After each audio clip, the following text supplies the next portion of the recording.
député de Wellington-Halton Hills.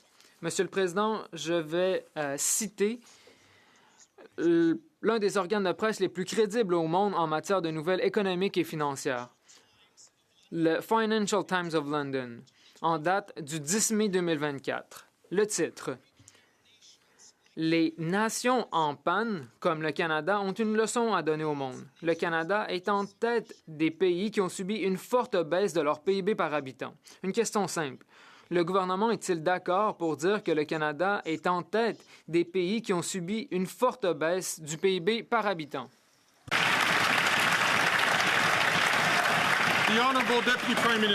L'honorable vice-premier ministre et ministre des Finances.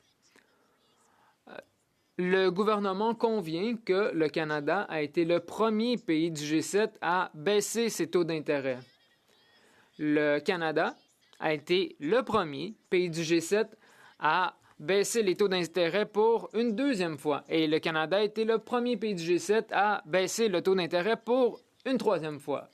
Le gouvernement sait également que les salaires au Canada ont augmenté plus rapidement que l'inflation pendant 19 mois consécutifs. Et pendant ce temps, l'inflation est à 2 % au mois d'août, à l'intérieur de la cible de la Banque du Canada.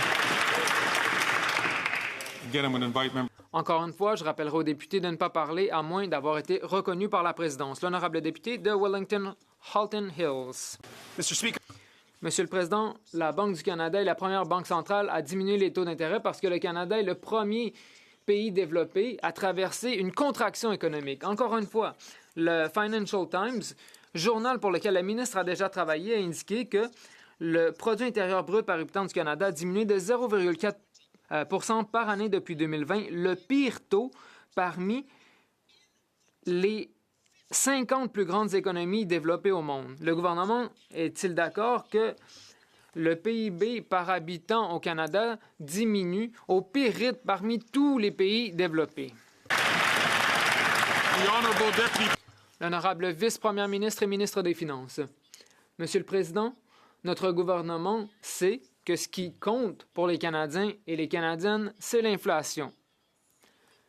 Et c'est pourquoi c'est remarquable que l'inflation se soit située à 2 % au mois d'août, à l'intérieur de la cible de la Banque du Canada pendant toute la dernière année. C'est en raison de ces progrès que les taux d'intérêt ont été diminués à 3 reprises au Canada. Ce sont donc des mesures qui offrent un répit réel aux entreprises et aux Canadiens qui veulent s'acheter une maison. Mais tout ce que les conservateurs font, c'est dénigrer le Canada.